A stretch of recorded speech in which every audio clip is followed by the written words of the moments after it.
নমস্কার প্রিয় দর্শক বন্ধু। দেশের দ্বিতীয় বৃহত্তম রাষ্ট্রায়ত্ত ব্যাংক পাঞ্জাব ন্যাশনাল ব্যাংক বা পিএনবি ব্যাংকের কাস্টমারদের জন্য দুঃসংবাদ বা খারাপ খবর।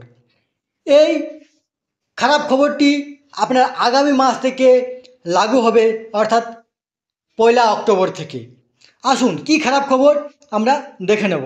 তার আগে আপনারা অবশ্যই আমার চ্যানেলটি সাবস্ক্রাইব করবেন এবং সবার আগে ভিডিওর নোটিফিকেশান পাওয়ার জন্য সামনের যে বেল আইকন আছে সেখানে প্রেস করে নোটিফিকেশান অল করে রাখবেন এবং ভিডিওর শেষে লাইক কমেন্ট শেয়ার করবেন। আমরা দেখে নিই সেই খারাপ খবরটি।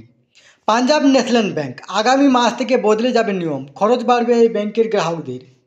দেশের দ্বিতীয় বৃহত্তম রাষ্ট্রায়ত্ত ব্যাংকে পাঞ্জাব ন্যাশনাল ব্যাংক সেভিং অ্যাকাউন্টের সার্ভিস চার্জে বদল আনছে। আগামী মাস থেকে অর্থাৎ 1 অক্টোবর থেকেই এই নতুন নিয়ম কার্যকর হবে।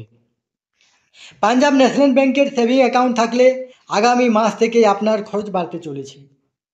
দেশের দ্বিতীয় বৃহত্তম রাষ্ট্রায়ত্ত ব্যাংক এই পাঞ্জাব ন্যাশনাল ব্যাংক সেভিং অ্যাকাউন্টের সার্ভিস চার্জে বদল আনছে। আগামী মাস থেকে অর্থাৎ 1 অক্টোবর থেকেই এই নতুন নিয়ম কার্যকর হবে। এতে ন্যূনতম ব্যালেন্স লকার চার্জের কিছু নিয়ম বদলে যাবে। সেভিং ব্যাংকের গড় ব্যালেন্স বদলে দিচ্ছে পিএনবি।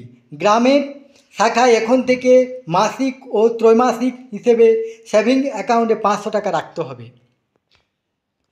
মফস্বল অঞ্চলের শাখা হলে সেখানকার গ্রাহকদের সেভিং অ্যাকাউন্টে রাখতে হবে ন্যূনতম 1000 টাকা। আর শহরাঞ্চলের শাখায় গ্রাহকদের সেভিং অ্যাকাউন্টে 2000 টাকা ন্যূনতম ব্যালেন্স বজায় রাখতে হবে।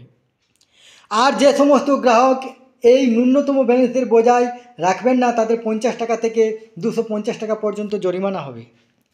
গ্রামীণ শাখায় ছোটো লোকারের জন্য ব্যাংকে গ্রাহকদের খরচ হবে 1000 টাকা। অন্যদিকে মফস্বল ও শহরের শাখার জন্য চার্জ লাগবে যথাক্রমে 1250 টাকা ও 2000 টাকা।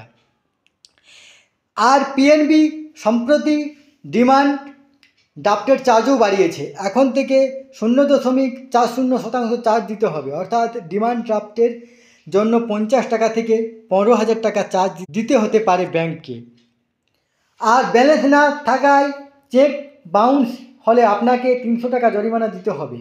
প্রতি চেকের জন্য কোনো অর্থবর্ষের চতুর্থবার চেক বাউন্স হলে জরিমানা দিতে হবে 1000 টাকা।